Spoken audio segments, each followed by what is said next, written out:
Hey chipmunks, नमस्कार everybody. Start करते हैं हम लोग आज का सेशन। जैसा कि मैंने आपसे कहा था कि हम लोग वोकैबुलरी को आगे बढ़ाएंगे। आज है second day of the vocabulary, so we are starting the second day vocabulary.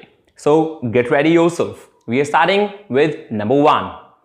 आज की नंबर 1 है दोस्तों बिग वेल। नंबर 1 है आज की big well, BEGUILE, and the meaning of big well is cheat या डिसीव या फिर हुड विंक। ये बहुत अलग वोकैबुलरी है लेकिन है मस्त। हुड विंक, चाहे आप इसे चीट कहें, चाहे डिसीव कहें, चाहे हुड विंक कहें, इन सब का मतलब होता है धोखा देना। क्या मतलब होता है इन सब का? धोखा देना। जब आप किसी को धोखा देते हैं तो कहलाता है बिग वेल, BEGUILE, राइट। बात करते हैं इसके एग्जाम्पल की। तो आज मैं स्टार्ट करूंगा आपके लिए एग्जाम्पल भी साथ में। तो एग्जाम्पल है इसका, She was cunning enough to beguile her classmates. Right. She was cunning enough to beguile her classmates. वो कनिंग थी, पर्याप्त, मतलब वो पर्याप्त चालाक थी अपने दोस्तों को क्या करने में? धोखा देने में। This is what all. Start करते हैं नंबर सेकंड। नंबर सेकंड है bemoan, BEMOAN, bemoan। दोस्तों बेमोन जो वर्ड है ये बना है मोन से, MOAN। आपने कभी सुना हो मोनिंग? तो मोन का मतलब होता है कराहना। जब हमें बुखार होता है या दर्द होता है तो हम कराहते हैं, मतलब दर्द होता है, तो उस दर्द को बोलते हैं बीमोन, राइट। इसको हम कह सकते हैं सॉरो और सैड। सॉरो या सैड, इट मींस दर्द होना, दुखी होना, तो दुखी को भी हम बोलते हैं बेमोन। क्लियर? करते हैं इसका example. He bemoans the fact that the team lost the game. It means वो इस फैक्ट पे दुखी है कि उसकी टीम जो है वो गेम हार गई। He bemoans the fact that the team lost the game. Clear? बढ़ते हैं नंबर थर्ड वोकैबुलरी पे। नंबर थर्ड है आज की हमारी fathomless. Fathomless. And the meaning of fathomless is deep. बहुत गहरा, एक पॉजिटिव वर्ड है ये। Fathomless means deep. कोई भी चीज जहां आप बहुत गहराई में जाते हैं या आपके पास नॉलेज बहुत गहरी है उसे बोलते हैं हम लोग डीप। इसी डीप को हम लोग एक वर्ड में और जानते हैं, आप में से काफी लोगों ने सुना होगा, प्रोफाउंड। Profound, right. तो डीप नॉलेज, प्रोफाउंड नॉलेज या फिर फैथमलेस नॉलेज इज कॉल्ड डीप, बहुत गहरी नॉलेज।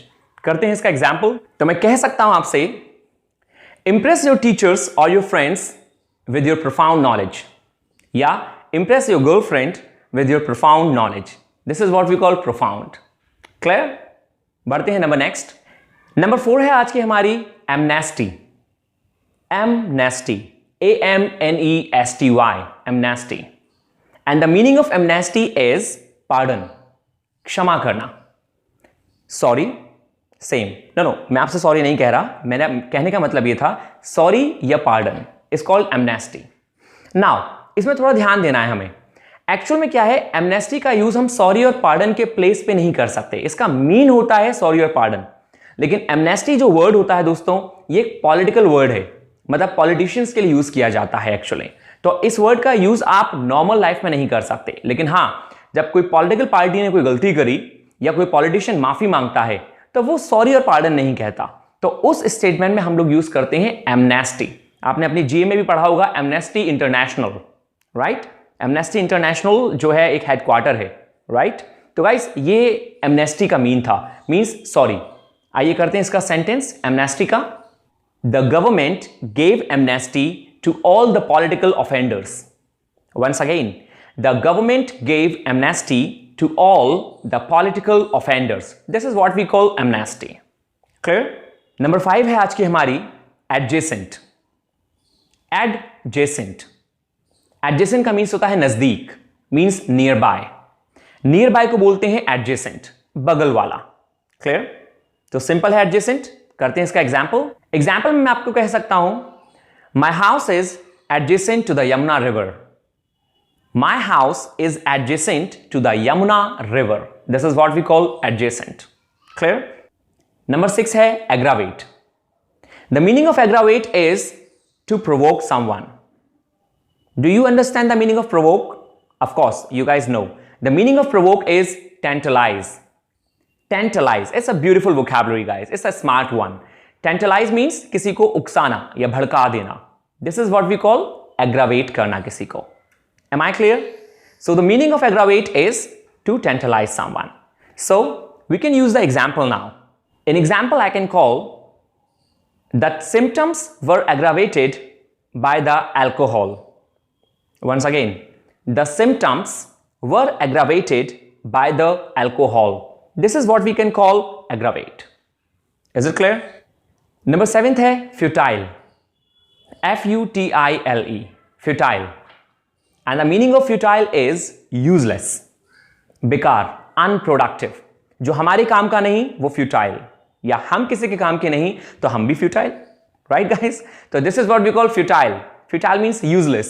इसी को बोलते हैं unproductive या फिर fruitless.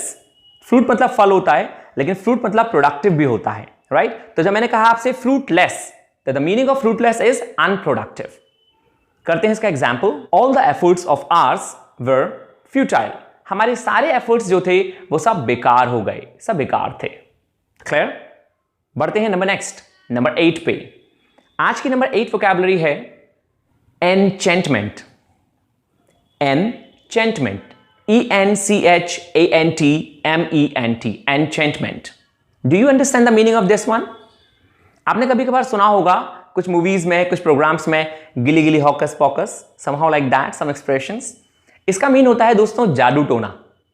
The meaning of enchantment is जादू टोना, किसी पे ब्लैक मैजिक कर देना, राइट? तो ब्लैक मैजिक करें या जादू टोना करें, this is what we call enchantment. आइए करते हैं इसका example. Stories about wizards. Stories about wizards are enchantment. It's very simple guys. Stories about wizard are enchantments. जो जादूगरों की कहानी होती है, विजार्ड आपने सुना होगा, विजार्ड मीन्स जादूगर. जो जादूगरों की कहानी होती हैं आर अबाउट व्हाट, वो जादू टोने पे डिपेंड करती हैं, वो जादू टोने वाली होती हैं. हम कह सकते हैं stories about wizard are enchantment. Clear? आइए बढ़ते हैं नंबर नेक्स्ट. आज की नंबर 9 वोकैबुलरी है हर्मिटेज. नंबर 9 है हमारी hermitage. And the meaning of hermitage is cottage. The meaning of hermitage is cottage. Cottage means झोंपड़ी, राइट? अब हर्मिटेज का जो बेसिक यूज होता है दोस्तों, ये वर्ड जो आया है ये बना है हर्मिट से. हर्मिट और हर्मिटेज. हर्मिट वोकैबुलरी हमारी नंबर नेक्स्ट होगी, तो मैं आपको बताता हूं हर्मिटेज. हर्मिटेज का मतलब होता है झोंपड़ी, जहां रहता है इंसान, ठीक है? लेकिन क्या ये कॉमन वोकैबुलरी होती है? होती कॉमन है, लेकिन यूज होती है हर्मिट्स के लिए, जहां साधु रहते हैं, सन्यासी रहते हैं, उसे हम लोग बोलते हैं हर्मिटेज, राइट? फिर आप चाहे इसे हट कहें या कॉटेज कहें, both are having the same mean और both are the synonyms of this word. इसके एग्जांपल में मैं आपसे कह सकता हूं, I went to the hermitage of the hermit. Wow, I went to the hermitage of the hermit. मैं एक साधु की झोंपड़ी में गया. I went to the hermitage of the hermit. Simple. दोस्तों नंबर लास्ट है, जैसा कि मैंने आपको अभी नंबर 9 में बताया था हर्मिटेज, उसी से related hermit. And the meaning of hermit is saint. S-A-I-N-T, scent. Or you can call recluse. R-E-C-L-U-S-E, recluse. So whether you can call scent or you can use recluse, both are having the same mean. And what does that mean? It means sannyasi, sadhu. This is what we call hermit. Is it clear? In example, we can call, he spent 2 years as a hermit. He spent 2 years as a hermit. This is what we call hermitage or hermit. So I hope कि आपको vocab clear हुई होंगी. ये आज हमारा second day था vocabulary का, जिसमें हमने 10 वोकैबुलरी फिर से करें. हम जंग जीत जाएंगे, लेकिन बशर्त है कि हमें हिम्मत रखनी पड़ेगी.